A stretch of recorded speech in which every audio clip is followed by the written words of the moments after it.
Outlet Liquor is your place to buy a case. Stock up and save when you shop the lowest prices available every day at Outlet Liquor. You never have to wait for a sale. The more you buy, the more you save. Only at Outlet Liquor. Welcome, everybody, to episode, I believe, 104 of Two Goalies, One Mic. Free Agent Frenzy Edition. I know a cliche title, but, I mean, I'm pretty dumb, so I couldn't think of anything better than that. And I'm, of course, joined by Ryan Drury, best friend of the program, returning guest, I don't know how many times now. And I got a lot, I'm not going to lie, I'm pretty happy with the day the Buffalo Sabres had today, but I'm pretty envious of the day the Washington Capitals had, Ryan. Yeah, I can understand why. I certainly think that my beloved Capitals were, arguably the most busy team just in terms of overall activity and overall roster overhauling. I'm really ecstatic and optimistic for the next couple seasons now, where the Caps are the oldest team in the league.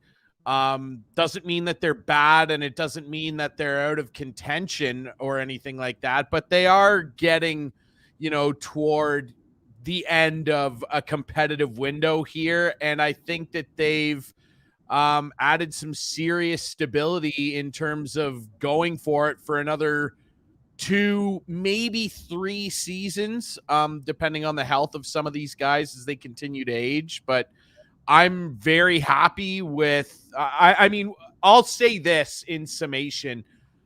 The Capitals, unlike some other teams in the NHL, are inarguably better today as we sit here talking than they were at the end of a playoff run where they should have beat the Florida Panthers and would have beat the Florida Panthers if the goalie they signed today was in net for them then. So, yeah, as a Caps fan, I'm pretty ecstatic.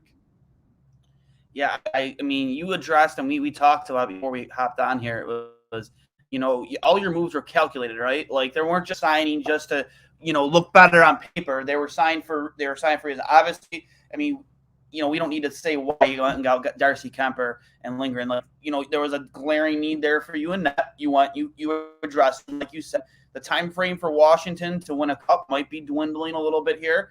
Ovechkin's still probably going to score 50 next year. Let's be real. Guys, the pure definition of the Russian machine, like the guy just does not stop. But, these guys aren't getting younger. Ovechkin isn't getting any younger. Backstrom isn't getting any younger. Just that team has just been, a playoff contender, Stanley contender for how long now? But, there was a glaring need in that. You went and addressed it. You addressed the penalty kill. Connor Brown, as I said, I love that signing for you guys.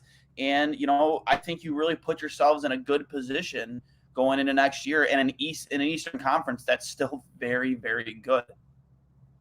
I agree. And I mean, getting Kemper, who, people are pretty divided on, and, a lot of people, including, some of the older guys in my hockey pool, are trying to tell me it's a terrible signing and that he's not elite. I don't need elite. I don't need him to be elite. You need to be elite for Colorado. No, he didn't. He had a 902 save percentage. Yeah, he had a 902 save percentage in the playoffs. Keep in mind that was en route to taking a stick in the eyeball, which he has said today in his media availability he's fully recovered from. And he admitted that it hindered his ability a little bit to play at 100% of what he feels is a very high-end ability. And his numbers would show that. Like, yeah, I wouldn't say that he's elite and in pure skill in playing the position. Yeah, there are quite a few guys that I'd probably put ahead of him. But again, with how, when you look at the numbers, how decent the Capitals actually are defensively in terms of being top 5 and top 10 in 5-on-5 and power play expected goals against suppression. They're a pretty good defensive team for as much as people slag on them for not being one. They actually are. And if they had Kemper in net last year, I bet you they win 7 or 8 more games than they did in the regular season. And they still had a really good year. They got over 100 points. I think that it's a good deal. 5 years at $5.25 for a goaltender who I think is inarguably rock solid. I don't need elite, but I mean, it's funny that people are trying to paint this as a guy that it's so far-fetched that he could be elite. Top 5, he's actually 4th in save percentage over the last 5 years of NHL hockey. Have other goalies played way more games than him? In some instances, yes, but he's still 4th in save percentage. 2 of those years on the Arizona Coyotes. Let me say that again. The Arizona Coyotes. As a matter of fact, he had a couple of really great seasons there where he put up, let me just call it up here, a .925 and a .928 save percentage in 55 and 29 games respectively. .907 the following year after that, and then in Colorado this year, a .921, and that was after he had a slow start to go with a .254 goals against and 5 shutouts for a Colorado team that obviously did what they did. So, and also last year, he was 4th in goals saved above expected average. The only guys ahead of him were Shesterkin, Markstrom, and Sorokin. Pretty good company. So despite playing for a really good Colorado team, he actually ended up stopping more what people and analytics would consider high danger scoring chances above the expected average. That's what that means. Then basically everybody but 3 starters last year. And Sorokin, you could argue for a majority of the year, wasn't the Islanders' starter. So, I mean, even having said that, no, I'm not going to say he's elite, but he's pretty good. And to solidify the goaltending for this team, and then to bring Lindgren in on 1.1 mil per over 3 years in a very good showing. Yeah, a short showing, albeit with the Blues, a very good showing to shore up the backup role. They still have Zach Fucale in the minors, who has played brilliantly at the AHL level, had small doses at the NHL level, but I love the goaltending depth. You mentioned Connor Brown giving up a 2nd-round pick for a guy that can score 20 goals, play on the 3rd line really effectively, be a good penalty killer, fast. And the Capitals, that's one thing they could get faster. They've done that here with Connor Brown, and he's actually a guy I think could play on the top line with Tom Wilson out for a lengthy period after that knee surgery. I think he could potentially be a guy that slides in on that top line with Ovi and Kuznetsov. Still a lot of questions about what Nick Backstrom's future might look like and whether he ever plays again. So we'll see what happens there. But then, you know, you give a show-me contract to a guy with a ton of skill that just didn't work out in Florida, and Henrik Borgstrom, who won an NCAA title in Denver and has a very high ceiling in terms of skill, on a nothing contract. You bring in Eric Gustafsson, who can move and will play on the 3rd D pair and could potentially elevate, on a nothing contract for $800,000. You bring back Marcus Johansson, who I was scared they were going to give term to. They didn't. It's 1 year at 1.1. Good guy who can still skate fast and kill penalties. And, you know, and then getting Brown. I mean, I can't say that I don't like a single move that Brian McClellan made today. And I think the Caps, as it stands right now, are one of the big winners of free agency day. I 100% agree. Like, top 3 if you're trying to rank teams, for sure. I mean, in terms of teams, just went out and got better. I think so. Without a doubt. With a loser, though, I don't think we really have to guess who the big loser of the day 1 of NHL free agency is. The team that was expected going into last year to be a team that was going to contend for the Cup, you know, what was going to with the signing of Jack Eichel, or the acquisition of Jack Eichel from us, the Buffalo Sabres, to be a team that was going to, you know, push for the Cup. Literally, they've traded Marc-Andre Fleury and Max Pacioretty, separate deals, and all they've gotten in return is future considerations in both deals.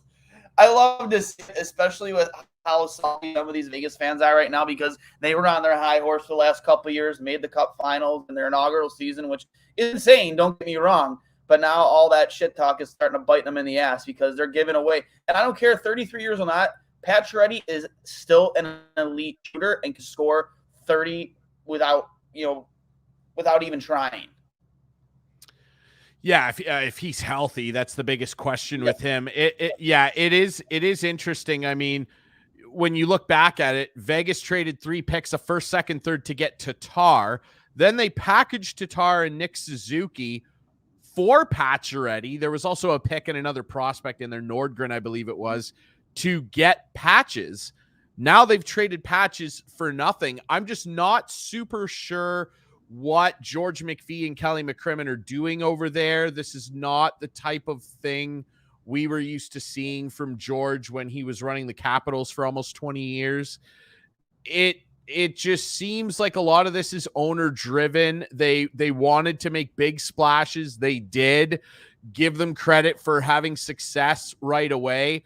To be fair, I still think they're a very good team, and I think that they will make the playoffs next year. But, when you look on return for investment, and keep in mind, they traded Fleury after he won the Vezina. Made no sense. And the consensus... Outside of cap relief, no sense. And the consensus there was the reason they did that, it was reported, was that Peter DeBoer favored Leonard, and Peter DeBoer isn't the head coach anymore. Fantastic. So now you look at Fleury going back to Minnesota for 3.5 per on a very palatable deal, doing his buddy Bill Guerin a favor.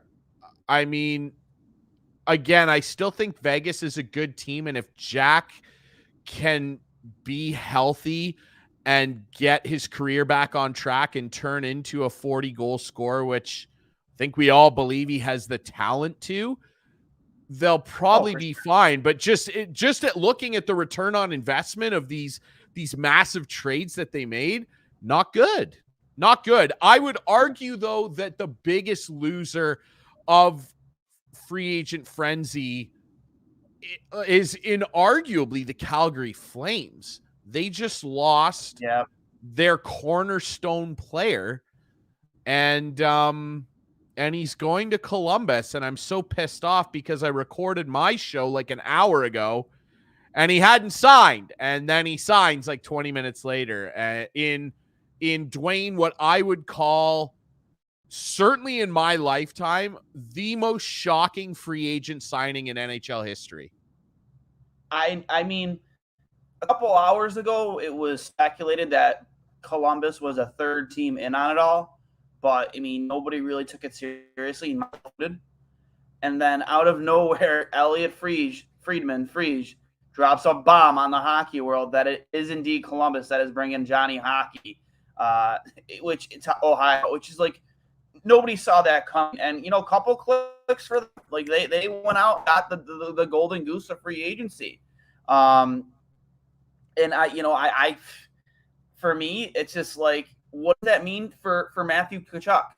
Because there was a lot of speculation from Pierre LeBrun that Tkachuk coming back and signing an extension there would be contingent on what happened with Johnny Gaudreau.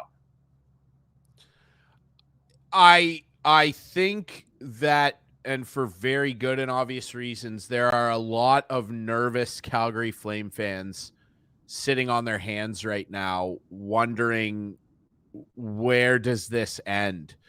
Because, the beginning of all of this is not looking great. And this is a team that, I picked them to go to the Cup final this year. I actually picked them to win the Cup. And now it feels like those hopes are dashed. Like, could they go get Nazem Kadri? Yeah, they could. He's not Johnny Gaudreau. I mean, we're talking about a guy that just came off a 115-point career year, 85 of those being at even strength, which is hilarious. It's just insane. Uh-huh. And yeah, it's shocking. I'll say this, like, Gaudreau, he absolutely makes Columbus better. He's an instant offensive threat, a power play threat. He's going to be on the ice a ton. You can argue about their center depth there. They've got some good young prospects coming up in guys like Foodie and Cole Sillinger. And those young guys are going to have two pretty good wingers to play with. I mean, Patrick Laine and Johnny Gaudreau, like, that's nothing to sniff at. Those are two pretty good players that are dangerous for different reasons. Laine with a big cannon and Gaudreau with his slick playmaking ability. It's like Columbus is going to have a power play. Didn't love the Eric Goodbranson deal. I actually thought that might have been one of the worst, if not the worst contract of the day. I'm not sure what Jarmo was thinking there. Toughness and leadership is not worth $4 million for a box pylon that cannot skate. I'm not really sure what he's doing there. I mean, hey, smoke him if you got him. You've got all this cap space, whatever. I'm not sure what Eric Goodbranson did to earn 4 years. But, it's significant. Yeah, I don't know why that wasn't appropriate, but whatever. They wanted him for some reason, and there he is. I'll say this for Columbus. Like, the city, and we're seeing it a lot on Twitter, and I can confirm it. Like, it is an underrated city. It's actually a lot of fun. Of course, my cousin was there for a few seasons coaching alongside John Tortorella, who he rejoined in Philly. Cousin Brad's off to Philly now, which is interesting. But, he was Tort's right-hand man when they were in Columbus together. And, when we went down and visited, Brad down there, we had a ton of fun. It's a beautiful city in a beautiful state with a lot of fun teams around to go and see. Obviously, the Bengals aren't very far away. And the city is great. Like, they've done a good job of building up that downtown, quote unquote, arena district. It's a lot of fun. It's a college town. And when we went down there and watched games, it was a lot of fun to be around the rink. There's a lot of great bars, really good restaurants. Like, it is an underrated gem in terms of a place to live. The roster, I don't know, as currently constructed, if it's necessarily an underrated gem. It kind of is what it is. But Johnny Gaudreau seems to obviously have faith that they're going in the right kind of direction, because there were other places he could have signed that would have afforded him better teammates to play with now. The New York Islanders come to mind immediately. Of course, everybody figured he'd go home to New Jersey. The Rangers, potentially. They're always in on everybody, but everybody just assumed, I'm leaving Calgary for family reasons. Well, he must be going home to, New Jersey to play with Jack Hughes and Nico Hischier. Or maybe he's going to the island to play in that new arena down there, which is allegedly really awesome, and play with Matt Barzal or something. And no, it's not worked out. I loved Columbus. I think it's a great city, but it just, in terms of free agency, I'm struggling to think of a more shocking, out of nowhere free agent splash that's this significant. It's incredible what Columbus has pulled off here. With PLD as a center, if PLD is still there. PLD's gone. He's in Winnipeg, and they're trying to trade him. I'm sorry, Laine. I'm sorry, I got the two mixed up. Patrick Laine. And I just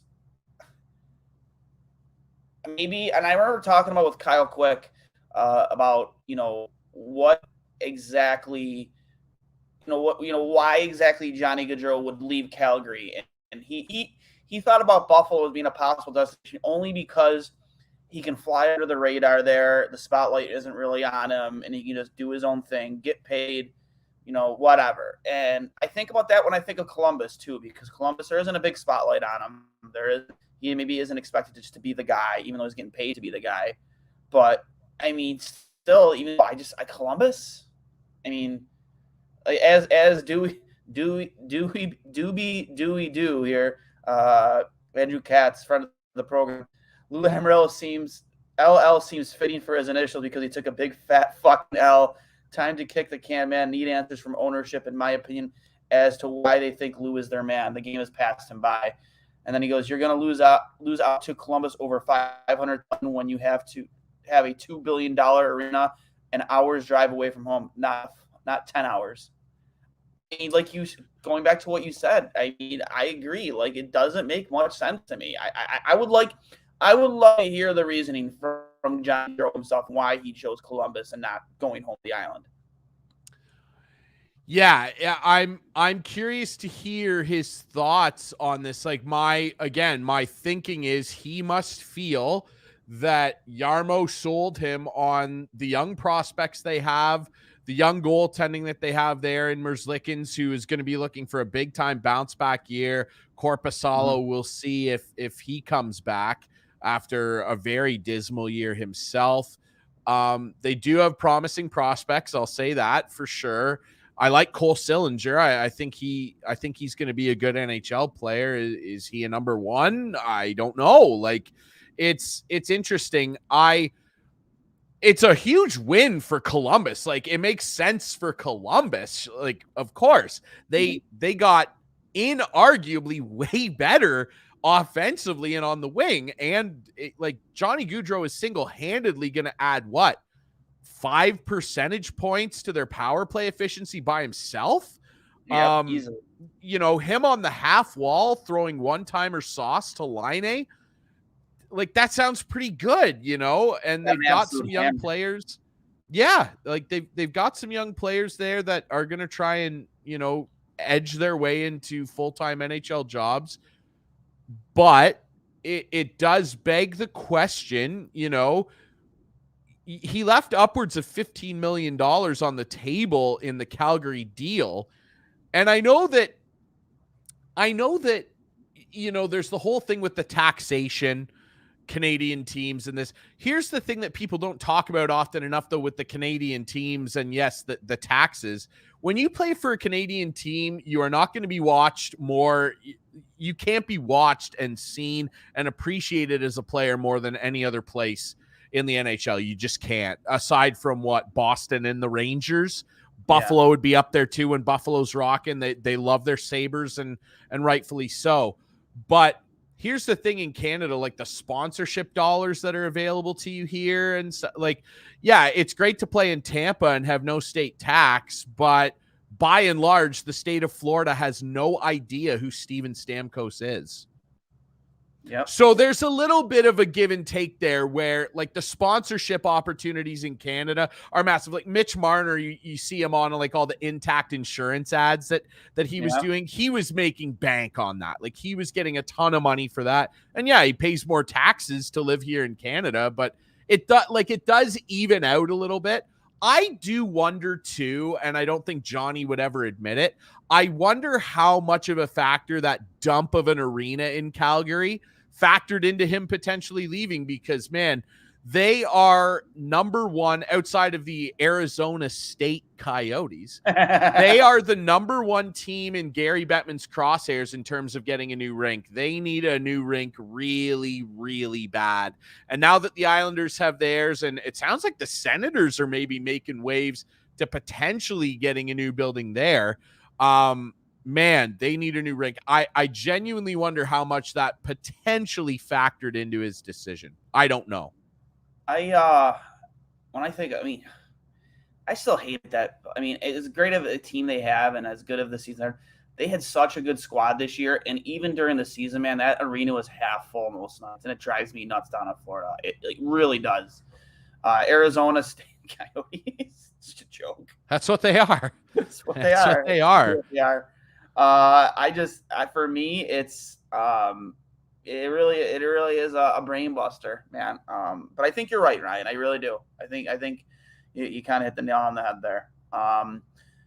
But other losers from free agency, I think Philly. Philly just did virtually nothing today. Yeah, and they were rumored to be players maybe for Gaudreau. I just don't know what they see in holding on to, and I mean, let alone holding on to acquiring a guy like Ristolainen. Good luck. And now they bring D'Angelo into the mix and give him plenty of term and money.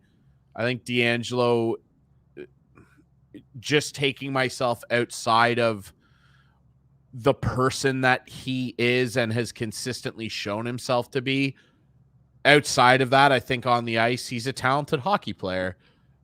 I don't want anything to do with them, but like, of course, Philly does. And I just really think that Philly, I mean, I think Philly, I actually think Philly is definitely in danger of finishing last overall in the NHL next year. I really do. I don't like anything about that team. I don't love their roster at all.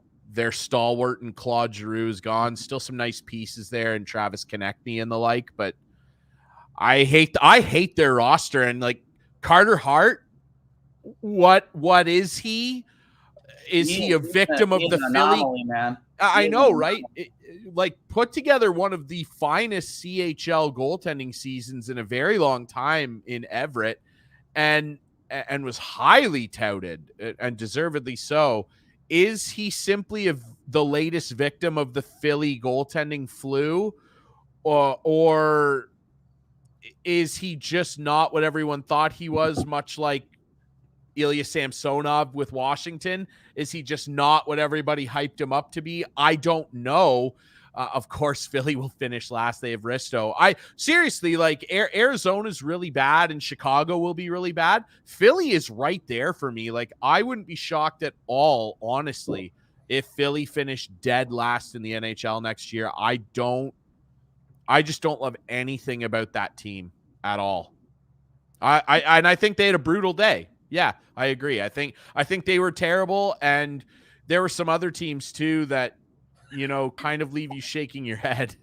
Look at that. 17 bars to watch everything. Yeah. Seriously. Yeah. I agree. Like, Nationwide Arena is an awesome, it's a great arena. It is really nice. And like the cannons and everything, like, yeah, it's a fun arena. And like when people have really started to get a lot more attached, you know, with the Jackets, like it is a fun building. Like, I agree. Claude Giroux, Rakeem Davis, what's going on, Duane and Ryan? Quick question: what is your thoughts on Claude Giroux signing with the Ottawa Senators? What is my opinion of that? I mean, is Ottawa ready to make that push? Yeah, that's a question that they're going to have to answer. I think that they are way, way better today than they were at the end of the season. Yeah. Getting DeBrincat, who I think that's one of the most confusing moves, like Chicago bottoming out. I understand they want to bottom out and get Bedard, and one more year here of Kane and Taves. Kane will not be on that franchise. I think he'll be gone before Christmas, and they'll retain half his salary. I still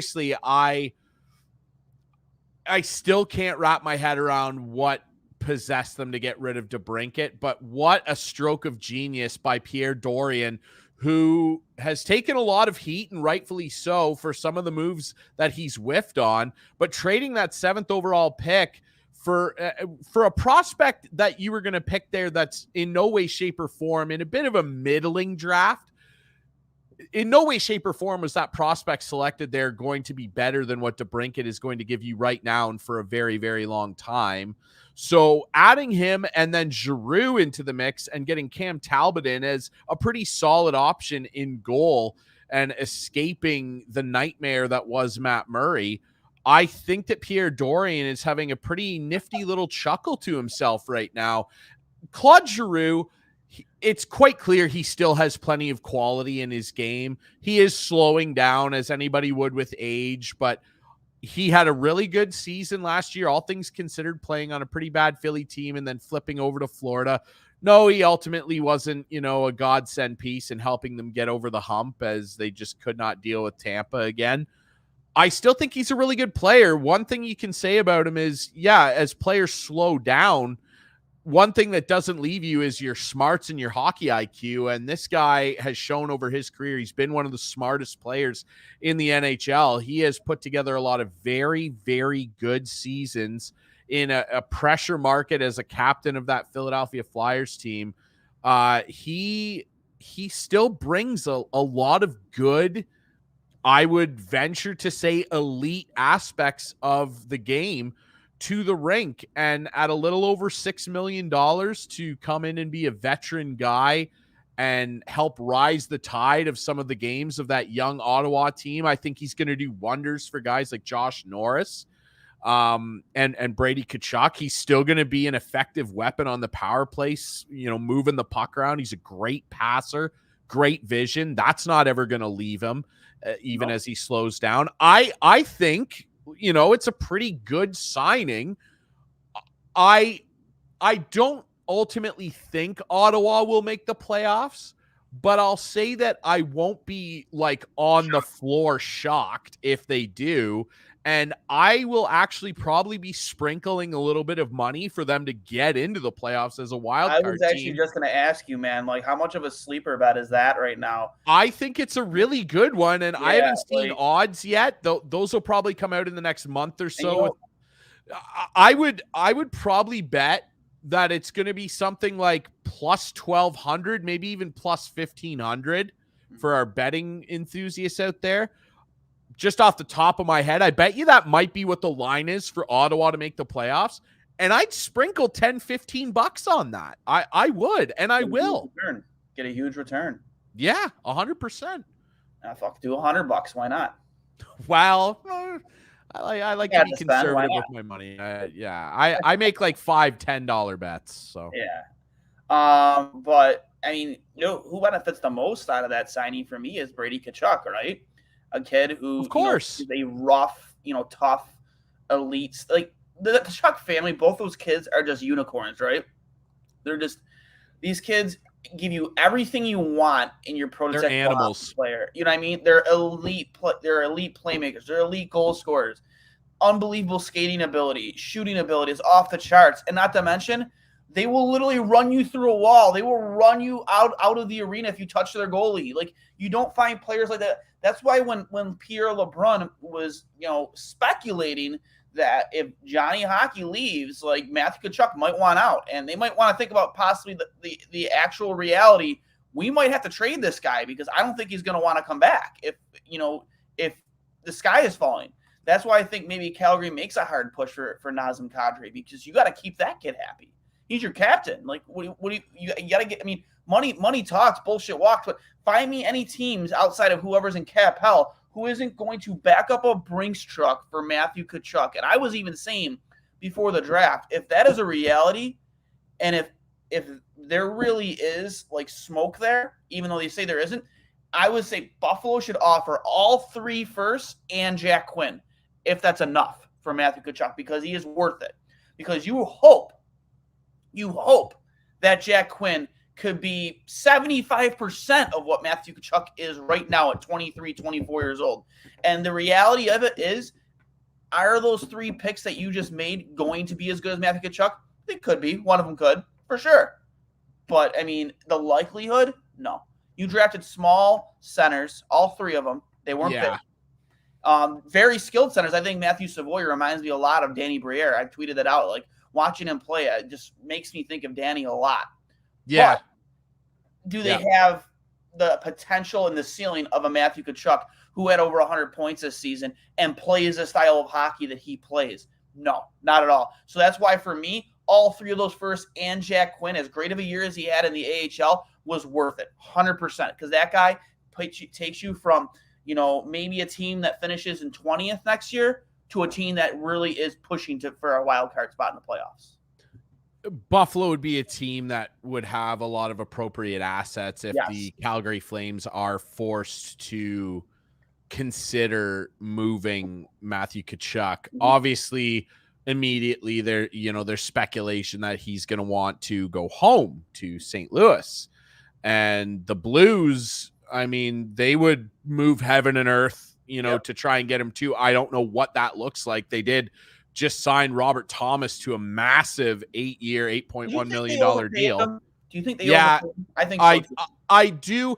I do simply because, and I like Rob Thomas. I watched him a lot in the OHL. He's a really good player, OHL champ. He is a really good player, and he had a great year. He was second on the team in scoring. I believe he had 77 points off the top of my head here.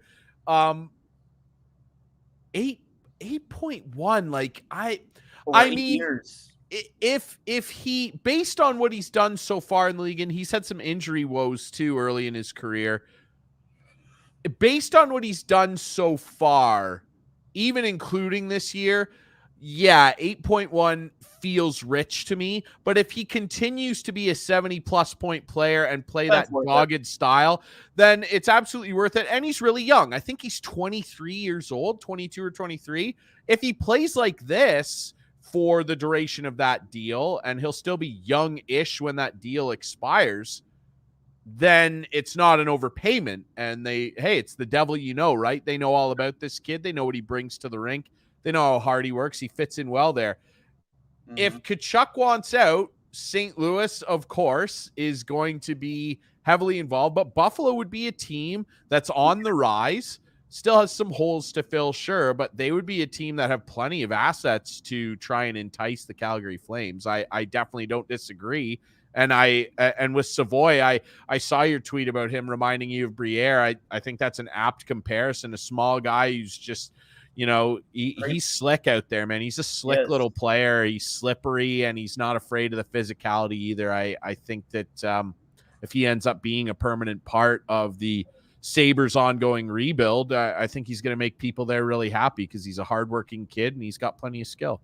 And he was slotted in at Buffalo's pick at 9 on a lot of mock drafts too, a lot of boards. So it wasn't surprising that they went with him. One of the picks I was ranting and raving about this too. That second round pick, I don't agree with taking a goalie there for that early in the second round. Especially, granted, yes, he was the top ranked goalie in the entire draft, but for me, it's like you have Eric Portillo and Devin Levi. Granted, Portillo hasn't signed yet. Neither is Levi. Even though I have it on good account that Levi is coming to Buffalo after this, I'm not going to say it for sure, but after this college season, because anything can happen. But he's pretty much all but told me that that's his plan. And Portillo, if he wasn't going to sign, would he be there? Would Buffalo have him there? Yeah, exactly. But I think that it's a good move given that we've just seen how explosive the goalie carousel was leading into today. So I actually think loading up, it's like baseball. You can just never have too many pitchers. That's true. I don't think you can ever have too many defensemen and too many goalies, and having all these lottery tickets, because that's what they are. We can look at goalies. We just talked about Carter Hart and Ilya Samsonov, two guys who were first rounders where everyone was going, here's two of the next big things. So far hasn't worked out great. And one of those organizations in my Capitals walked away from a 22nd overall pick in Ilya Samsonov. So until a goaltender gets to the NHL and carves out a consistent foothold in a crease for a team, they're all lottery tickets. So I actually think for a team like Buffalo, based on where they are, and some of the positives that they managed to carve out in the latter half of that season and the excitement that they generated under Donnie Meatballs, I actually think it's a pretty good gamble because that's what they are. Every draft pick, really, when you break it down, is a gamble outside of your Sidney Crosbys and McDavids and Ovechkins and Matthews. Every draft pick's a gamble. Talk to Nail Yakupov. How's he doing back in Siberia? So I actually think in terms of how important we've seen how that goaltending is to teams, I actually don't mind that pick by Buffalo. So I don't know. Time will tell. But they're crossing their fingers, Kevin Adams and his management team, that one of these guys, who they now have, 4 or 5 of them now, because Luukkonen is still there. And he could, who knows, he could turn around. Well, one of these guys has got to be the guy, right? We'll see. Well, I think that's a big kick in the dick to UPL signing Comrie today. And you have Anderson. Yeah. So it's like, buddy, you had your chance to put up or shut up. You couldn't stay healthy. And when you were down in the AHL, granted, Rochester was a shit show on their own end. You just couldn't put up consistency and get that and get them to a Calder Cup. I'm not saying I've given up on UPL, but just, man, I wouldn't. No, I wouldn't. But it is like, hey, what have you got? Yeah, and he like the kid before he even went pro already had double hip surgery. He's had multiple lower body injuries. I think one upper body injury. Like, the kid is glass, man. And I mean, even if he comes in next season healthy and plays an entire season, I mean, these injuries are going to catch up with all goaltenders at some point in their career. And for him, it looks like it's going to be sooner rather than later. I just can't see it. If I'm a betting man, whatever I would be betting on Portillo or Levi to be that guy or that tandem going into the future, because I just don't. I'm not going to say I've lost all faith in UPL. I won't say that, but the injuries are a huge concern with him. And I shouldn't say I hated them taking the goalie, but I was a big Lane Hudson guy. I know he is 5'8". Apparently some endocrinologist report came out where he actually has delayed bone development. So like he's actually still has a full year of growth left in him. But with that being said, I mean, he's like second all time in NTDP scoring for a defenseman behind like maybe Quinn Hughes or something like that. So for me, it's like that was a no-brainer for me. Just bring that kid in. What's it gonna hurt? The kid's an absolute dynamo. And I mean, I think in a league where size, I know defensively it's different, but in a league where size doesn't matter as much as it used to be, like that kid is so dynamic, so smart. And even though he's not a big guy, he knows how to use the ice that he does have to find space and avoid physical play. Yeah, I agree. And I mean, everything you said about UPL, again, I think is even further reason to kind of support where they took that goalie. I mean, I'm interested to see like Comrie's a guy that had plenty of backers when he came into the NHL too. Based on, I actually think it was really smart of the Sabres not to get involved in this wild goalie carousel and bring back a veteran guy in Anderson who has seen it all, done it all, had lots of success over his career, including some really great years in Ottawa. And then to bring Comrie in as a guy who is healthy and can give you minutes on a young team that's still building toward what they hope will be a positive decade-long run with some of the young players that they've been able to bring into the organization. But, you brought it up with the Tkachuk thing and just in general with the space they have and the positivity that they've managed to cultivate, particularly in the latter half of last year. Like Buffalo should be, and I think will be, a major player on the trade market over the next season or two. And they've done a good job in earning that status. They've got a good young core of players here. And I think that as they continue to improve, you're going to be in a position where you can add to that.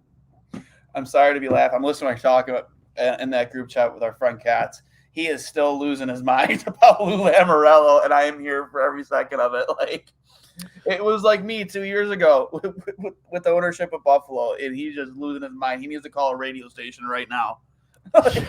He should hang up and listen. Yeah. Listen, absolutely. Oh, it's so funny.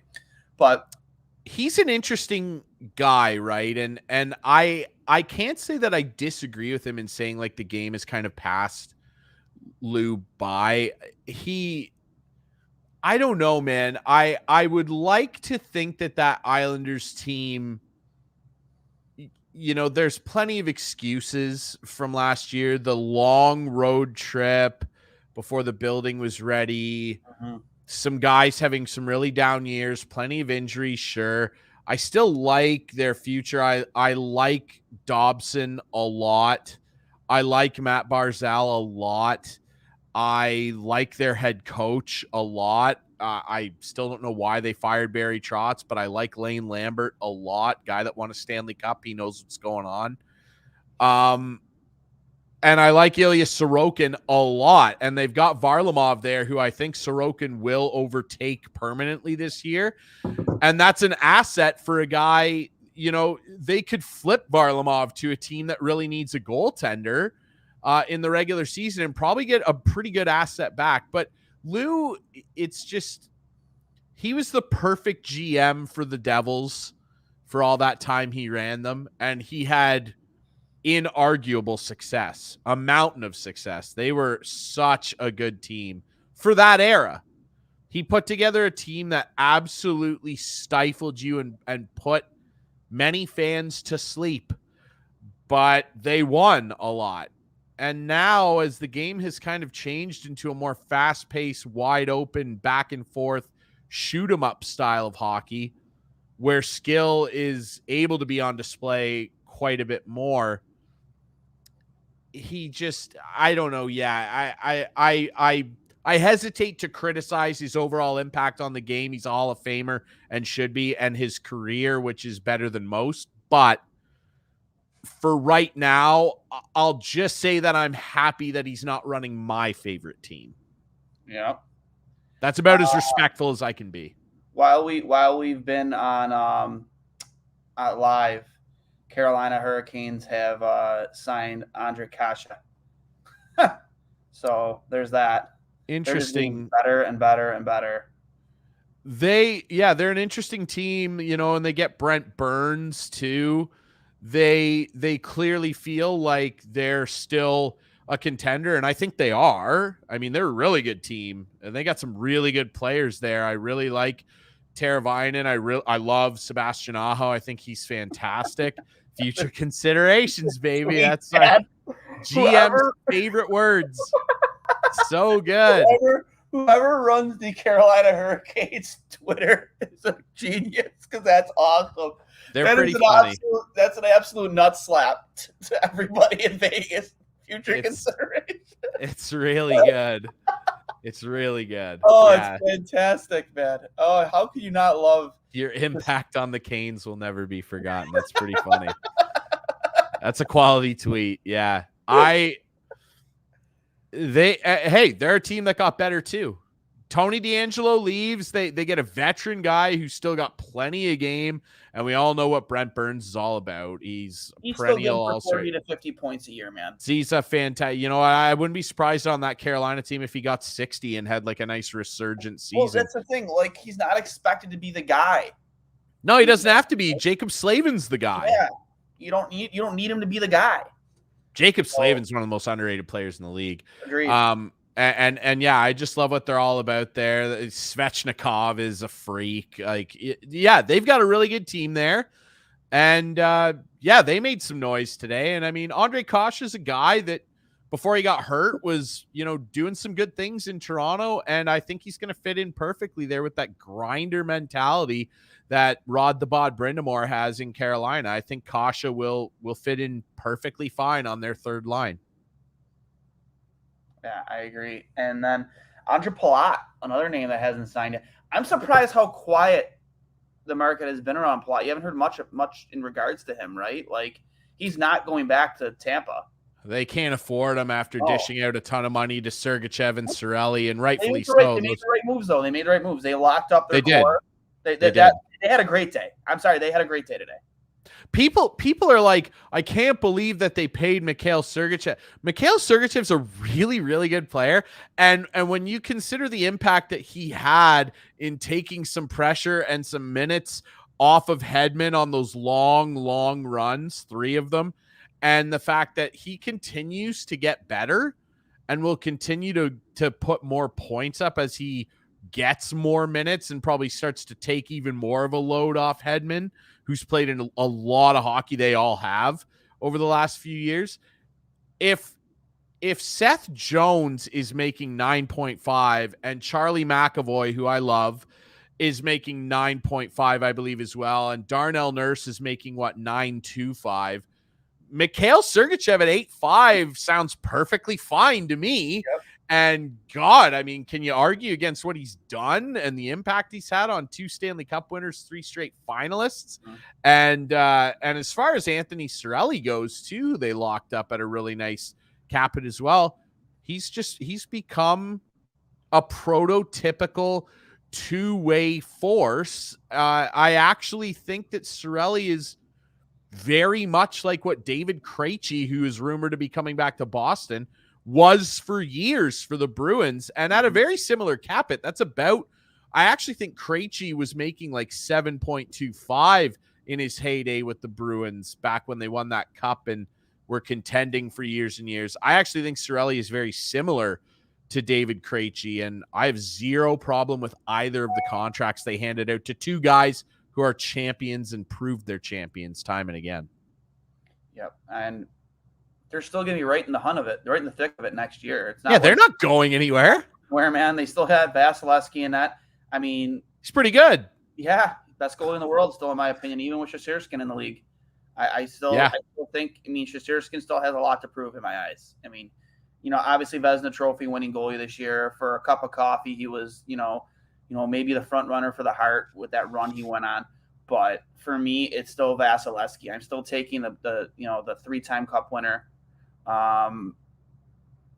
have 2 cups. Sorry. Yeah. Two. They went to the finals the year before. I'm sorry. 4 Stanley Cup final appearances though for Vasilevsky now. Yes. One of which he wasn't really the starter for, but again, if it's Game 7 tonight, I want Vasilevsky in net. 100%. I want him in net over every other goaltender available to me. Maybe even every other player available to me. I would probably take Vasilevsky first. Yeah, 100%. I just, Shesterkin's going to be the next Vasilevsky. That's for sure.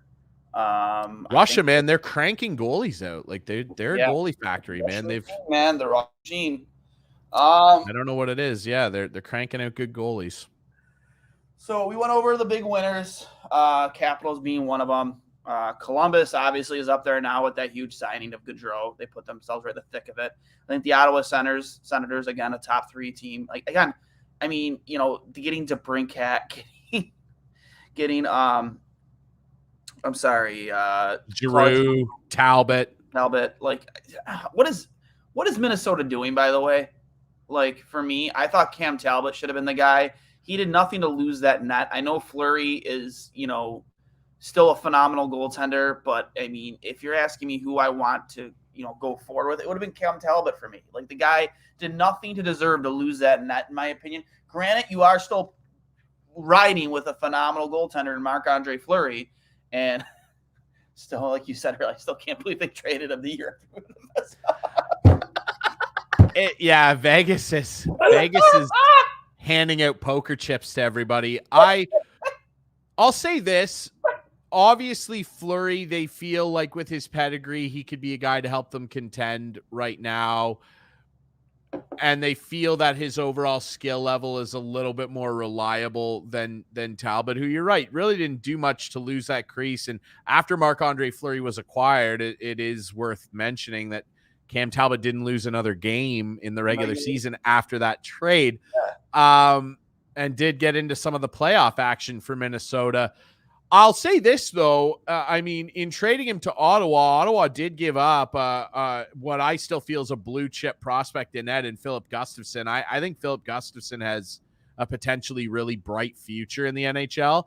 And I think that Minnesota, after realizing that Talbot was sour about the whole Fleury thing, and then probably when they realized that Fleury was going to be willing to sign for 3.5 to see out the end of his career, they did a pretty astute job, actually, in getting a young asset back in Gustafsson, who I still think, especially now with a mentor like Fleury, I think that Gustafsson could potentially be their goalie of the future. That was what the hope in Ottawa was.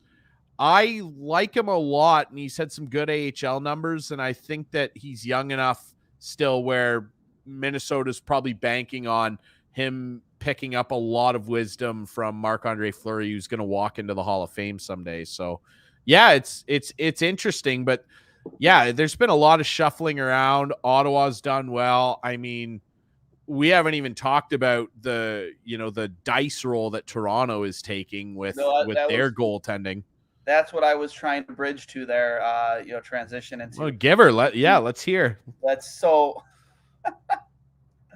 the Leafs think they went from having Campbell and Freddie Anderson to Campbell Mrazek to Matt Murray and who is Ilya Samsonov. Ilya Samsonov. You know very well. Yeah, I do. Granted, I mean, maybe the kid can turn it around. He had a little bit of a bright shining spot there in the playoffs for him, right? Had one game. I think he had one decent game, didn't he? He had a really good game in relief, of Vanacek. And good luck to both those guys. Yeah. But Ilya Samsonov, I'll start with him, given that I know him very well, is the epitome of a what if. Mm-hmm. It's so disappointing to me that this is the reality of it. And Brian McClellan said as much today. Like, when you look at the Capitals over the last number of years, they have produced a lot of goalies, some much better than others. But, look at their draft history in getting Varlamov into the league. For a period of time there, Neuwirth had some promise. Holtby, a 4th-round pick who won a Stanley Cup, and sadly, it sounds like he's going to have to retire. And when he does, they should. I mean, if anybody deserves one of those goofy one-day contracts and an immediate number raise to the rafters with a picture of him making the save on your buddy Alex Tuck in that Cup final, it's Braden Holtby. But they bring Holtby into the league. Samsonov, Vanacek, Phoenix Copley. Like, they have done really well. And Samsonov was supposed to turn into the guy. It's the guy that came in with a mountain of high praise and pedigree. And in what many would still probably consider the second hardest professional league, the KHL, in the world, playing against men, had disgusting numbers playing for Metallurg, which is the franchise many will know that Yevgeny Malkin played for. Before he came to the NHL. Disgusting numbers against the KHL's best. Comes over here, and he is now in a situation where, you look at the inconsistency and inability to just settle in his net, bad angles, poor rebound control. I don't think there's a starting goalie in the NHL that drops and misplaces his stick more than Ilya Samsonov. Yeah. Has no depth perception or awareness of where he is in his crease in relation to his posts. Soft goals galore. Brutal mistakes against the Florida Panthers in the playoffs this year, outside of that one decent performance where he relieved Vanacek in a game the Caps won. The Capitals win that series if Darcy Kemper is in net. I said that earlier, and I firmly believe that. This kid has to decide how badly he wants to be an NHLer. And he is going to get his last chance, really, to do it with Toronto on a show-me deal in competition with a guy who cannot stay healthy. So in terms of opportunity, Samsonov is going to go to a pretty good defensive team in terms of shot suppression and quality danger scoring chances against. And he is going to get one last chance before he has to inevitably, just go back home. This guy has to decide right now, I want to play in the NHL for the rest of my career. And so there's one half of this dice roll that Kyle Dubas is playing here. And the other half is just a strange. This is what happens when, you give 4 guys almost half of what your cap is to pay what does not make up half an NHL roster. This is the type of scenario that you get into. And I understand why people are willing to be optimistic, and I get it. We've seen Matt Murray play at very high highs. We've seen him play at very low lows, and there's just no middle here. Man, it's been a lot of low. I mean, of late, yes. I will say he started off pretty well for Ottawa, and he just had a stretch of games where he was just absolutely getting pissed on every night. I think the biggest thing, here's the optimism side, right? 2 cups, had a lot of supportive teams. Those 2 cup teams were really good Pittsburgh Penguin teams with a great mentor in Marc-Andre Fleury helping you out a little bit on both of those runs, albeit worth saying that he played all of the games in those 2 cup finals. Has a real problem with his high glove. He does not have a great glove hand. That's been the knock on him ever since his OHL days. Funnily enough, also with the Sioux Greyhounds. I'm waiting for the press release that they've announced that they're now known as the Toronto Sioux Greyhounds. I think he's now the 13th or 14th former Sioux Greyhound player, let alone staff member from back in the day that Dubas has brought in. It's bizarre. But Murray, and again, his early days in Pittsburgh, some really good numbers here, like some really, really nice looking numbers. 13 games in that first cup year in the regular season, a .930 save percentage, 49 the next year, a .923 percentage. Then a bump in the road, 49 games, a .907. Then he plays 50 games with a .919 save percentage the year that really his last good year. Then he really hits a wall, 38 games in an injury-riddled season in his last with Pittsburgh, an .899 save percentage. Tristan Jarry steals his job. They let him walk as a free agent to Ottawa, where he puts up 27 games in an .893 and 20 last year with a .906. Now, there was a 10-game stretch last year in early January into February where Matt Murray played 10 games and had a .941 save percentage. There's still those flashes. Is he still young? Yes, he's still young by relative terms in a goal. He's 28 years old. But my concern, and I do not have a unique take on this. This is not unique. My concern, like basically everyone, is I don't doubt that there's a talent there. Can this guy play more than 25 games? And if we're going to talk betting again, if you were to give me a line of 25 and a half, 26 and a half games played, I'm taking the under on that. I really think that this is Kyle Dubas's last bullet. And I said on my show that I recorded earlier today, I think Kyle Dubas and Sheldon Keefe will both be fired before the end of next season. Before and like playoffs, like they will be gone, both of them, before the playoffs. I firmly believe that. I honestly, God, I'm surprised they made it through the offseason. I know. I was convinced after Game 7. I'm like, this guy is gone. Maybe not Keefe, but Dubas. I was like, this is it. Like 5 straight. Not even 5 straight. I love that people keep going, 5 straight years of first-round exits. They lost to Columbus in a qualifier to get into the playoffs. That's not the playoffs. They didn't make the playoffs that year. They didn't. Nope. They got beaten by Jonas Korpisalo. It wasn't the playoffs, guys. It's not the playoffs. So, but like the amount of failure there. Yay, fun regular seasons. I tell you, I know an awful lot about that watching the Capitals for years.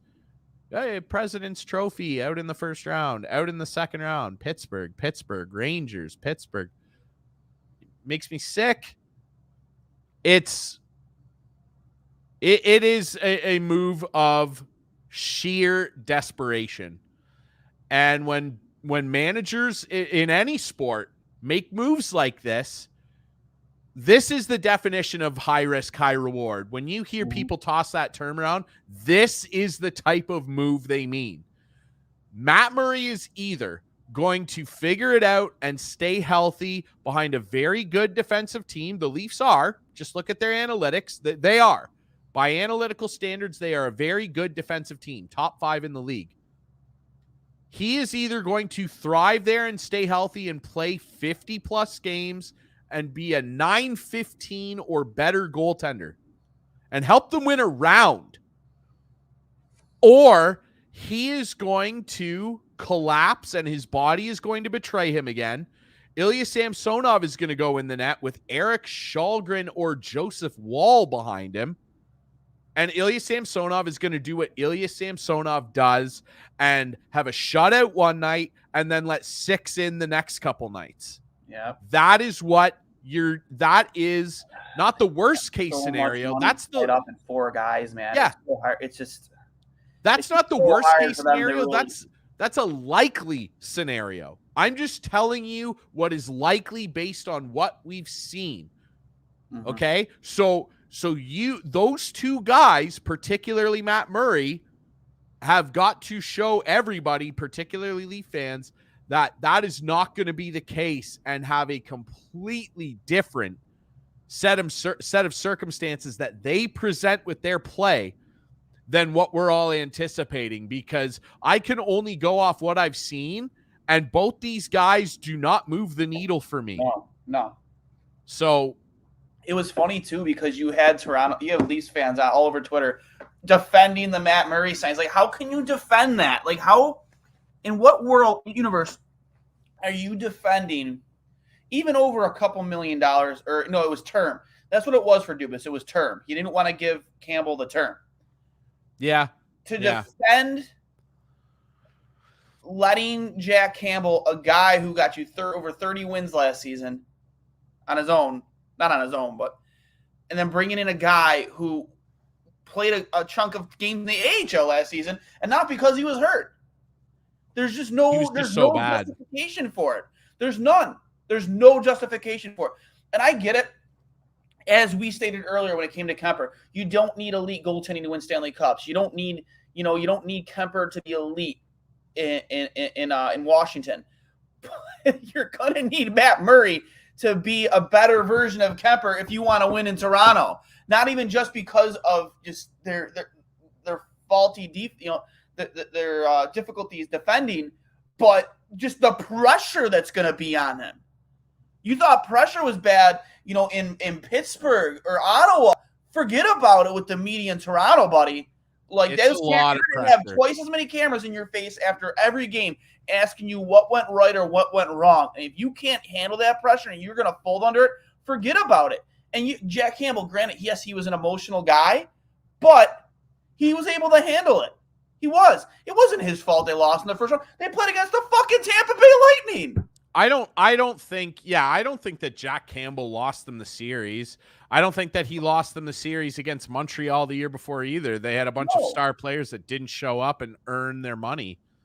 They didn't perform well. Like, I thought that they all, to a man, played better this year for the most part. But that Montreal series, like, Austin Matthews was invisible. John Tavares, unfortunately, had a really scary injury and wasn't available to them, but they still should have beat Montreal in 5 at worst, and they did not. And I still, in that Game 7, Campbell said he let in the worst goal of his life. Well, where are all these big star players to score a goal against Montreal?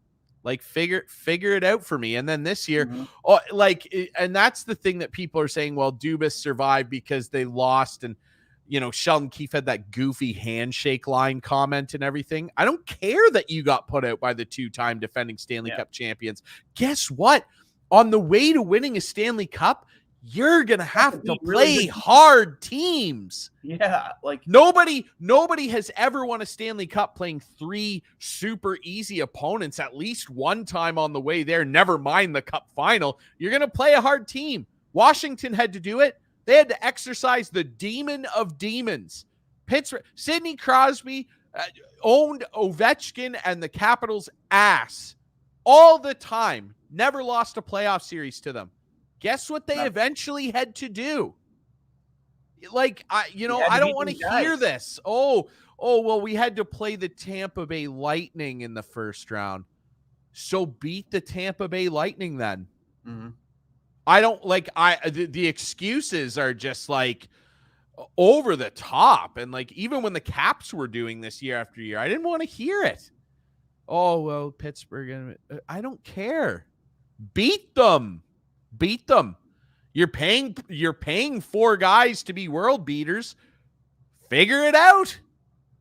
I don't know, man. I think Kyle Dubas has played his final card here.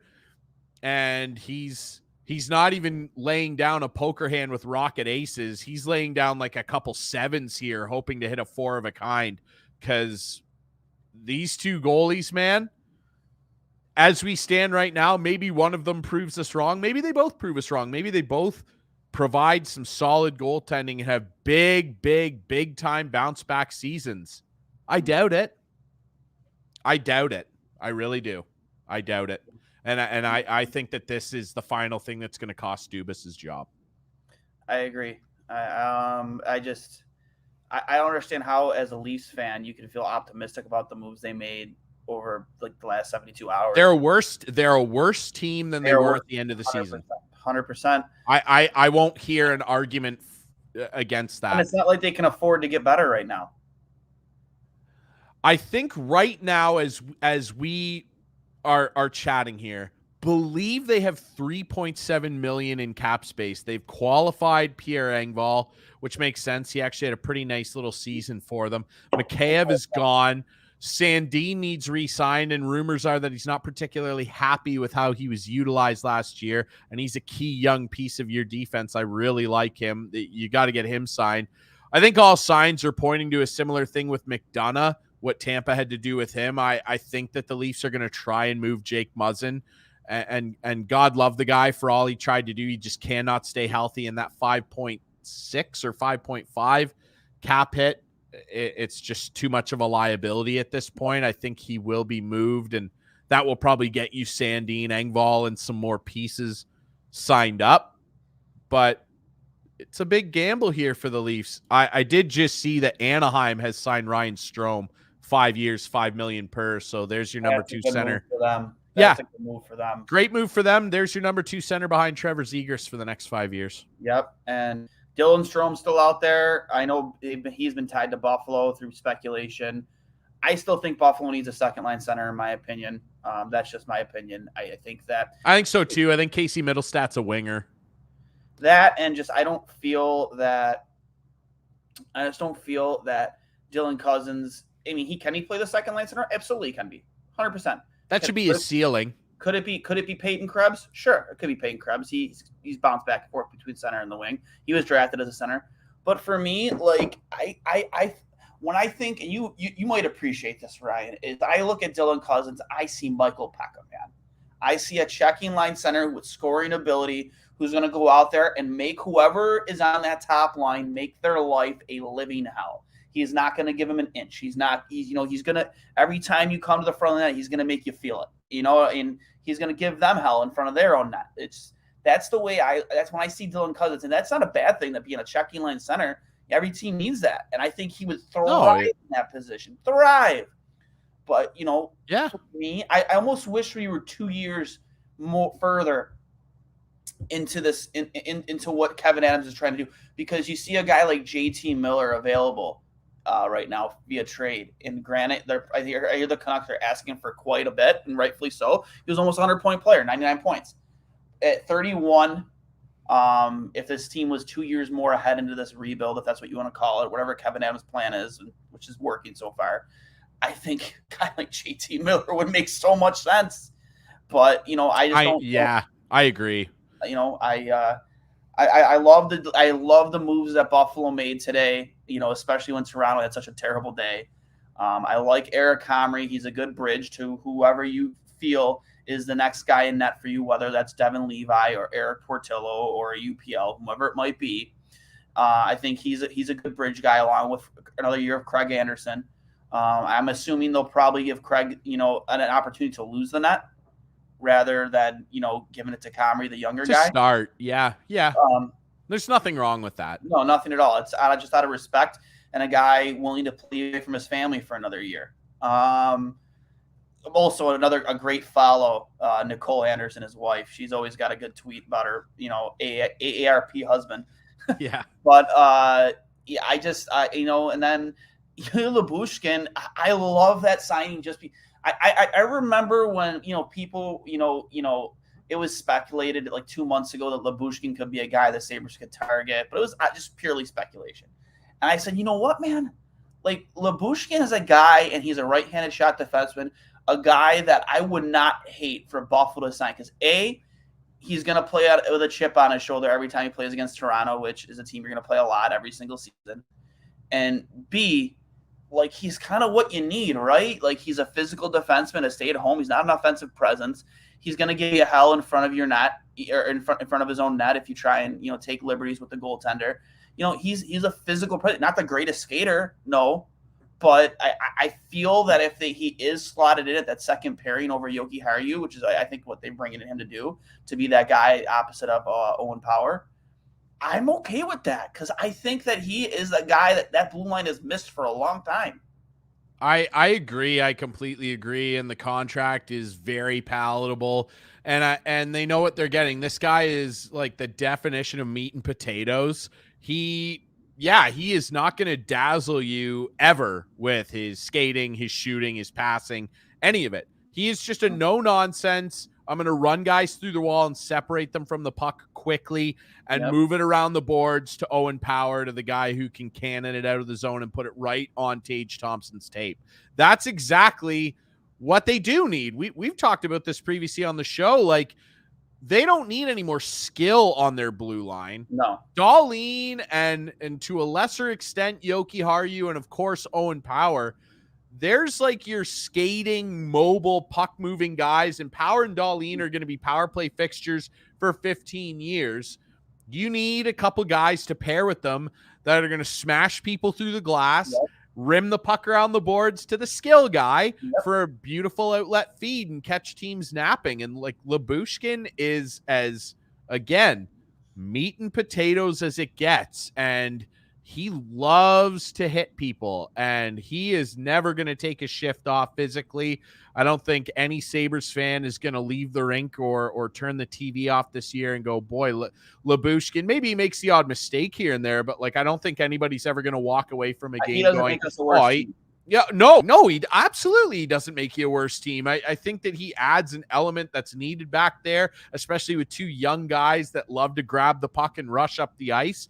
In Power and Dahlin, I think that he is like an ideal partner for Owen Power, the left-right thing. I think that he's a guy that no one's going to walk away from a game going, boy, he didn't try and the effort wasn't there. He's going to try and go through people's chest as often as he possibly can. And I think Sabres fans are going to love this guy.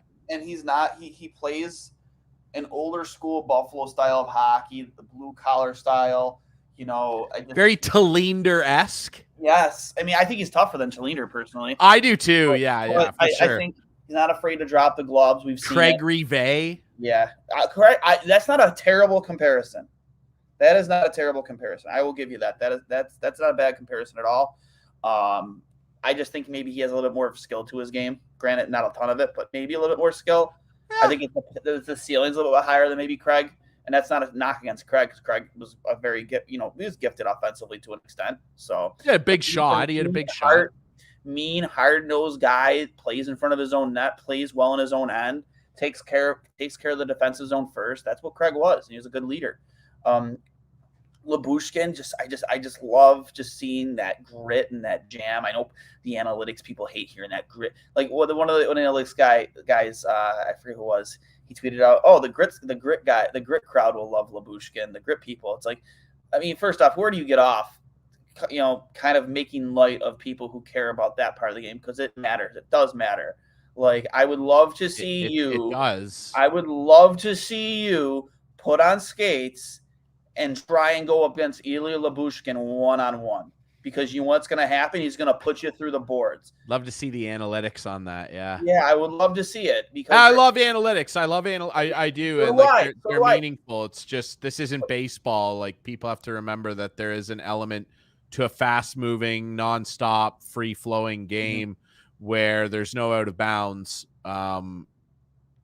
It's an unpredictable sport, and you can look at analytics and get a pretty good picture of things from there and understand, things that you need to fix. Yep.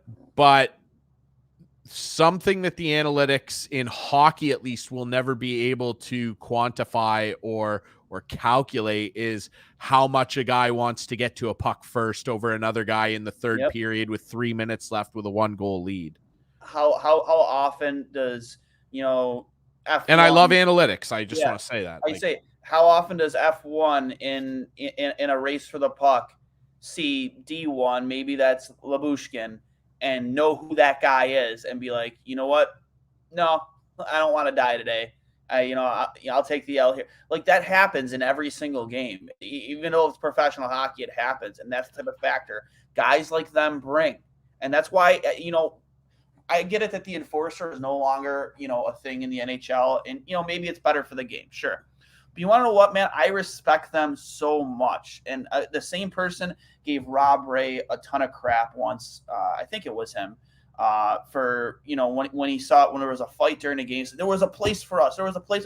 He's like, yeah, we get it, Ray. There was a place for you. It's not anymore. But like there was, and it was respected in that locker room because there was no other fucking guy in that locker room half the time willing to go out and do it.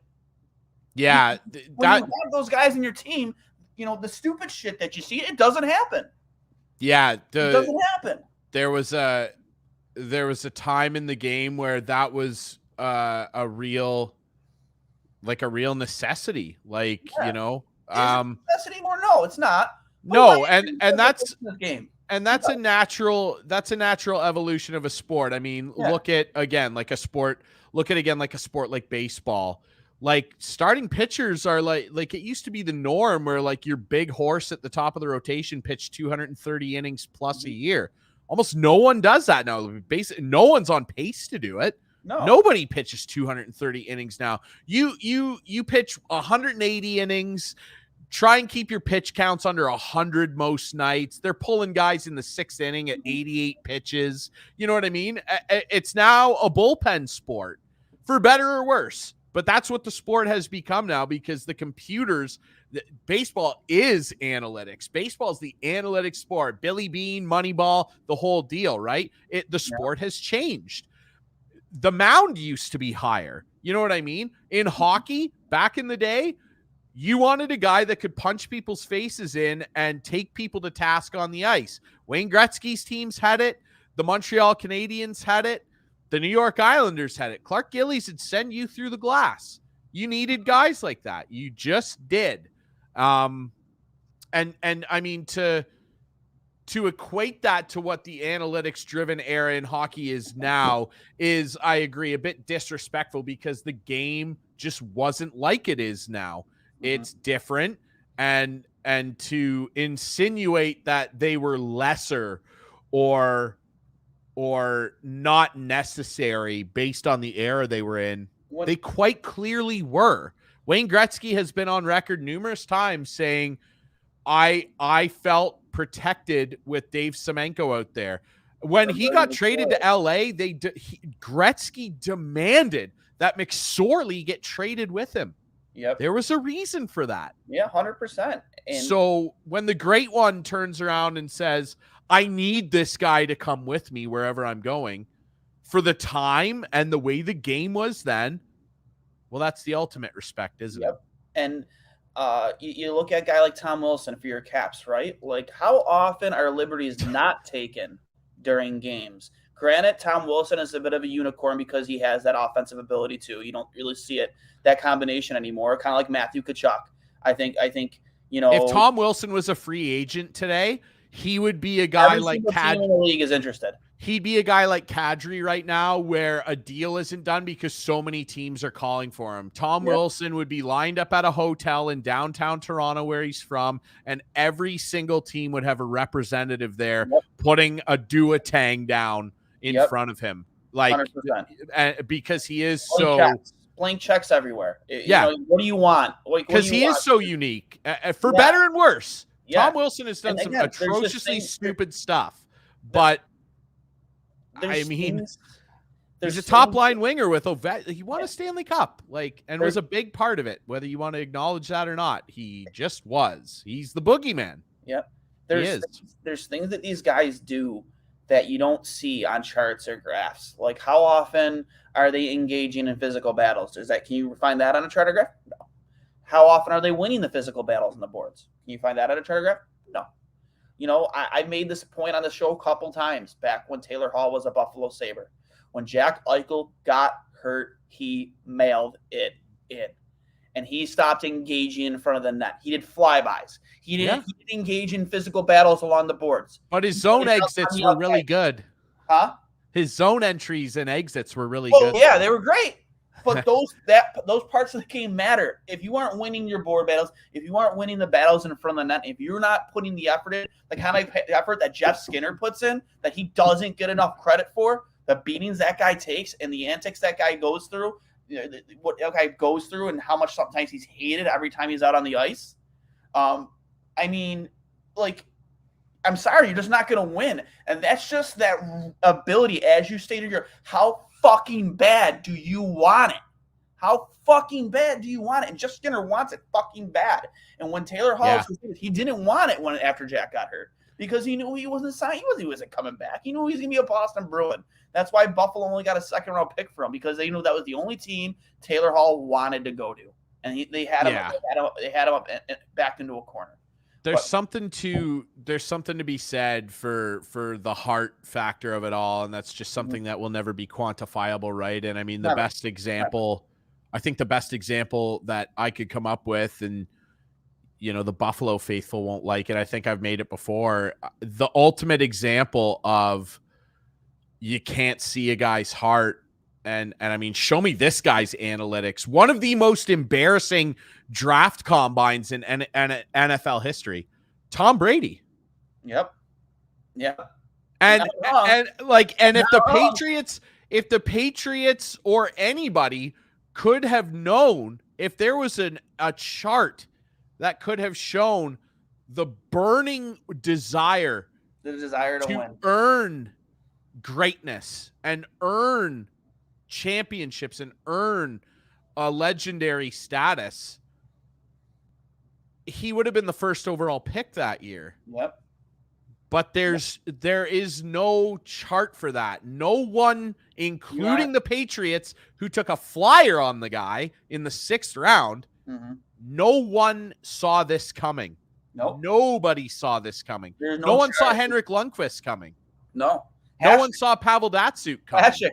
Hasek was the best. Hasek, great example. People looked at Dominic Hasek and the way he played goalie, and they said, no. It'll never work in the NHL. He's too erratic. John Muckler recognized it, said this guy does whatever he can to stop a puck. He has that Tom Brady drive, or maybe Tom Brady had that Dominic Hasek drive. Whatever it took to stop the puck, whatever it did to win.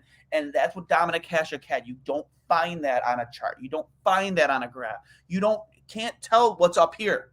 And that matters so much. Like Don Granato said it in his speech at pre-development camp. He had all, or no. I saw that. Yeah. No, it wasn't development camp. It was a USA hockey thing. And it was all the players from the U.S. development program. And he said, we know you're good enough to get there. We know you're good enough here. The skill's here. I've seen it. It's just good. Are you willing to sacrifice? Are you willing to pay the price? Whatever it takes. And you can't find that on a graph. And one of these days, man, I haven't given up on writing, but I haven't written in a really long time. I really want to sit down with Andrew Peters and ask him, just, hey, man, like, you used to be you were a second round pick. You were a good player in minor hockey. Like, you weren't a bad hockey player, coming up before the rule changes kind of skewed everything. And you were asked to do something that maybe you weren't used to doing. I want to know what it was like, the nerves and the anxiety of doing what you were asked to do every single night. And did you feel appreciated? I know he felt appreciated because he did. I know those players in Buffalo appreciated what he did. And it's just not respected at all enough by people like the person I'm, referring to. And it's just like, it's not respected by them because you can't find it on a graph. You can't find it on a chart. It's just like, you don't understand because you've never been in a locker room, man. You don't understand what it's like to know that guy is on your team and he has your back no matter what. Granted, every player on your team should have each other's back. Well, that guy is going to go into an alley with you, and he's gonna swing at anything that moves, and he's gonna protect you with every ounce of every bone in his body. He's gonna put it all on the line for you, and that's what guys like Ray and Peters and May and Barnaby were, man. They were willing to sacrifice everything for their team. You're not going to find that on the chart. I think if you, and again, like, I value the information that's available in analytics.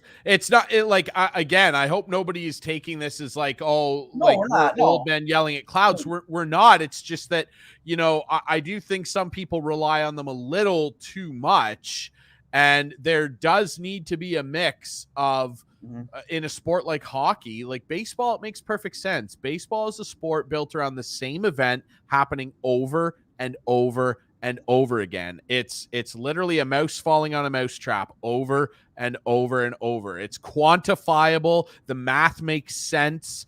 Batting averages, hot zones in the strike zone, all of it. It makes a lot of sense. Moneyball, It makes a lot of sense. That's why teams like that athletics team could win in a sport like baseball. Yep. Because they saw guys that were mathematically undervalued, and the math fit the sport and made total sense. Hockey doesn't lend itself as well to being holistically reliant on that information. I mean, another great example of it is that great doc that we all saw, the rivalry, the Avalanche Red Wings thing. Phenomenal, Both those teams, I bet you if you went back and tracked their analytics, were incredible. But when you listen to Yzerman and Shanahan and Sakic and Forsberg talk about those days, they all go, yeah, we needed Chris Draper. We needed Darren McCarty. We needed all those, tough guys, Adam Foote on Colorado. We needed those guys, Yui Krupp. We needed those Patrick guys. Law and Osgood, man. Like, they were willing to go to war. It was great. 100% they were, weren't they? Yeah. It's just a thing where when you look at certain guys and what they do or don't do analytically, it's easy to get caught up in seeing a graph of something and a chart, and you see this evidence of this aspect of a game, but it does, in a sport like hockey, leave out a lot of relevant information that's still relevant to the game, and it's still a physical game.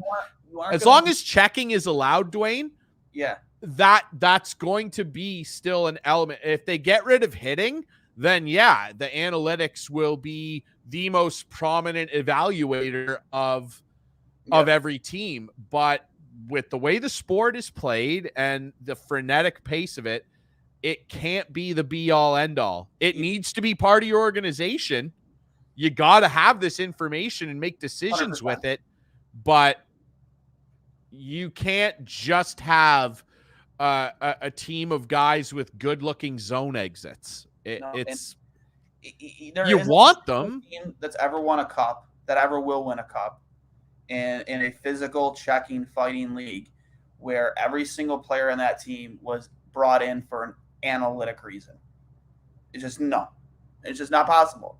I shouldn't say it's not possible, but what analytics does, it gives you a read, and it tells you things about a player that normally maybe you don't recognize with the eye test. How did the Montreal Canadiens get to a cup final 2 years ago? Carey Price. Yeah, Carey Price. But Carey Price didn't score goals, and he didn't run people through the end wall. They outworked a lot of good teams. They outworked them. Shea Weber was playing through so much pain, man. Analytically, the Toronto Maple Leafs should have swept the Montreal Canadiens and won 5-0, 6-2 every game. Yep. Analytically speaking, that's what should have happened. Montreal wanted it more. They outworked them, man. It's facts. They outworked them. They absolutely. Analytically, you could have all those numbers and all those graphs and all those charts, right in front of you, and it all makes sense on paper. But at the end of the day, you have to have that it factor, that Tom Brady factor, that Dominic Hasek factor. Do whatever it takes. Take the beating. Go into the corners. Go into the boards. Go to the front of the net. Don't do flybys. The things that you can't read. And as long as it's a physical league, these things are, again, analytics is you're looking through your own lens, and I respect it. I do it, and I think any coach should have an analytics team, because it is information on players that maybe you just wouldn't recognize with the eye test. What outside, like zone entries, zone exits. It's extremely valuable. Like their Corsi, their Fenway, like all that stuff. It's so valuable. We're not saying it's extremely valuable when you look at really fine details in terms of like, this guy does really well against right-handed centers in face-offs. Yep. So that is something you'd consider maybe on a power play, where you're lining up and going, We've got a right-handed center that does great against lefties or righties in faceoffs. We'll put him in there. That's why you see a lot of teams like the Caps do it quite a bit on the power play. TJ Oshie takes a lot of draws on the right-hand side because he's right-handed and he can reach in and scoop the puck back and like win faceoffs. It's not Backstrom or Kuznetsov doing it. That's analytically driven 100%. Boy, Oshie's winning a lot of draws against left-handed centers on his offhand. Let's let him take faceoffs on that side. Works same way with the penalty kill. That's a fine detail of the game, a faceoff in one particular dot against a certain kind of handedness, where that's a really fine detail that analytics is extremely valuable. Just as an example, this defenseman off faceoff wins on the power play gets shots through 86% of the time. Valuable information. Let's put that defenseman on the first power play. He's getting a ton of shots through. Yep. But it doesn't mean that defenseman is going to outwork a forward in the corner in their own zone with 3 minutes left with a 1-goal lead and not get beat to the puck. That ends up in the back of your net. That's the stuff that you can't quantify. And it does matter. It does. It does. And so do the numbers. Speaking of Nazem Kadri, before we end, which has been one of my favorite episodes in a while. Nazem Kadri, where do you think he ends up? So, obviously, Calgary has some money now, but I don't feel like he's going to end up there. Seattle is a player here. Like, if he wants to cash in, Seattle has more than, the space to accommodate his financial needs. And I hope Naz does get paid. I mean, the guy deserves it. There's a guy that deserves it. It's him. I heard Toronto, Jamie McLennan talking a lot on the TSN free agent coverage today about how he would love to see Kadri in Washington. Me too. The only thing there is, what is the future definitively of Nick Backstrom? And we don't know. Mm-hmm. I'll say this. They could do it if Nick Backstrom was put on permanent LTIR and eventually retired, which I do fear because Nick Backstrom's my favorite player ever. I love Nick Backstrom. I would happily do anything to make him healthy. But I'll say this. That's the only way that they could do it. Would Kadri fit in really well with the Caps? Absolutely. Could you imagine a team with Tom Wilson and Kadri on the same team? Oh my God, the chaos. Just rename the arena Suspension Center. Like, that would be so gross. And I think he would look really great on their power play too, playing with his old nemesis Ovi. They've had a number of run-ins over the year. Oh, for sure. For sure. But it would take Nick Backstrom basically never playing hockey again. And a couple weeks ago, Brian McClellan said the intent was to have Nick come back at some point this year. That's probably looking more like January, February. And if Nick genuinely wants to do it, then I support it. I'll say this, though. Nick did just have the same hip resurfacing surgery that Ryan Kessler had, and Ryan Kessler never came back. Yeah. So I don't think Kadri ends up in Washington, but if it comes out in a couple days that Backstrom is being put on LTIR and retiring, then they jump to the more front part of the list.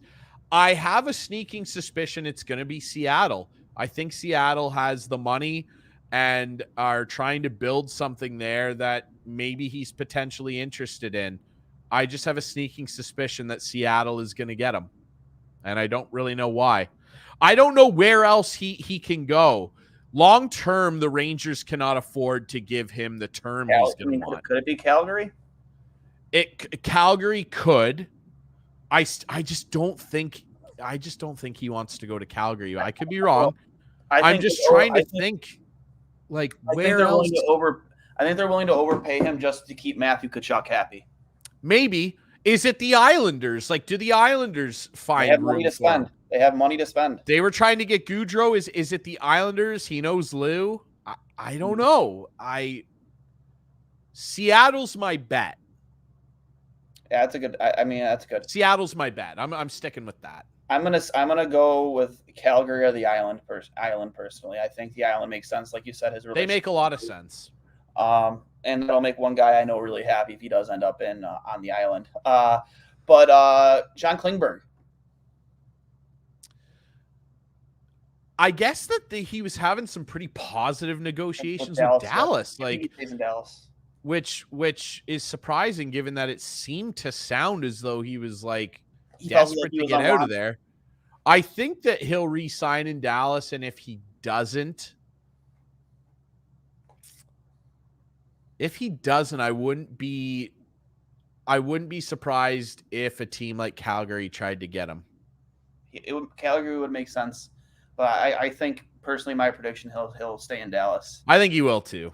I think he will too. Money for him, and he's worth it to a certain. Depending on term, he's worth it. I wonder if the Devils wouldn't be a player too.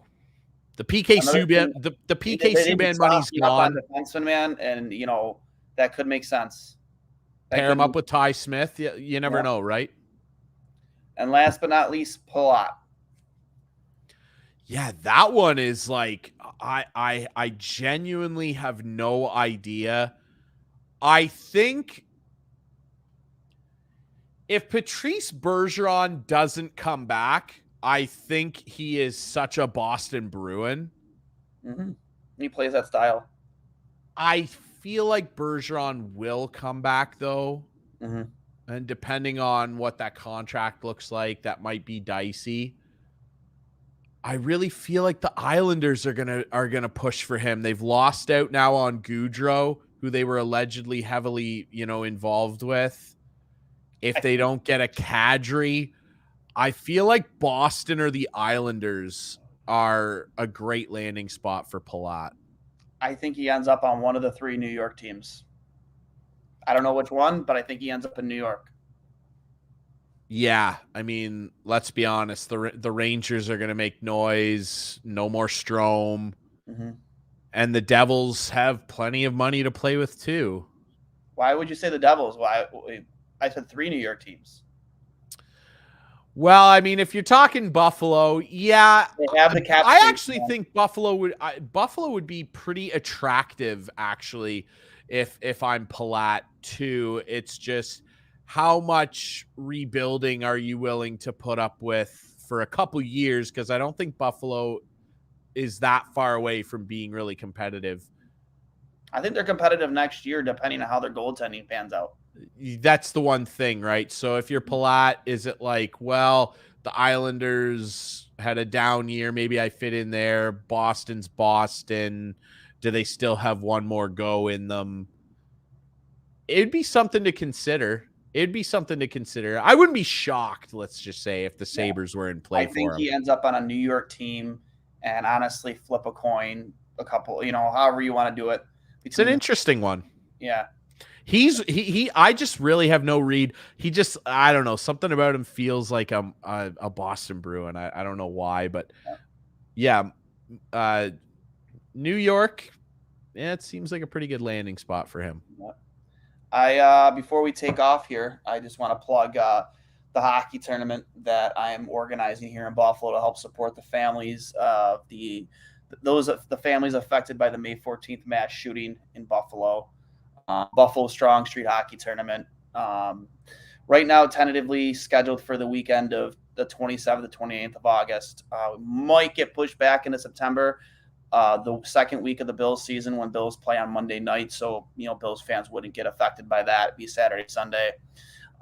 We will see. There's a lot of moving parts to this that we're still trying to figure out, but they've been garnering a lot of interest. So please, if you are interested in registering a team, registering as a free agent, volunteering or donating, please DM me either at my own personal handle at Buff Strong Hockey, BUF Strong Hockey, or email Buffalo Strong Hockey at yahoo.com. Just go find, easiest way is to go find me on Twitter at DuaneS39, as you can see on the screen there, and I'll direct you and I'll get you squared away. But all proceeds, after obviously we cover cost to run the tournament, will be going to the families of those affected by the May 14th shooting. And again, we'd appreciate anybody's support, either as a volunteer, a donation, or just registering a player or as a free agent or a team. So just wanted to give that a quick plug before we head out here. Ryan, you got anything else? Not much. I mean, I'm interested to see where some of these big names end up landing, and it's going to be an interesting offseason. There's going to be some trades. There's going to be some wild stuff going on. It's a great time to be a sports fan right now, especially an NHL fan. So there's more to come. You can check out my show, Instigating, easy to find, Instigating with Clark and Drury. We're on social media at Instigating Pod. You can follow me as well. My Twitter handle's there at CKNX_Drury. And I'm very much looking forward to the upcoming OHL season, getting back into the rink and calling Guelph Storm games. It's going to be an exciting year of major junior hockey. It's going to be great. Yep. Well, that's it for me. Like I said, this has been one of my favorite episodes in a while. Ryan, I'm glad you stuck through with me. Hour and 45 minutes. So with that being said, this has been episode 104 of Two Goalies, One Mic. For Cully, I am Duane. Ryan Drury from the Instigators podcast. You can find him on Twitter at CKNX_Drury. Great follow. One of my favorite co-hosts to have on this show. Always comes in clutch for me. And, I will talk to you guys, hopefully, maybe even tomorrow. We'll see, see how day 2 goes. But a lot of big names out there still, as we speculated, where they will end up. So, Ryan, thanks for hopping on, man. Remember, this is brought to you by Outlet Liquor, the place to buy a case in Western New York on Georgia Boulevard. Make sure you get over there and tell them the guys from Two Goalies, One Mic sent you. Ryan, thanks for hopping on with me, bud. You bet, man. Anytime. Yeah, you guys enjoy your night.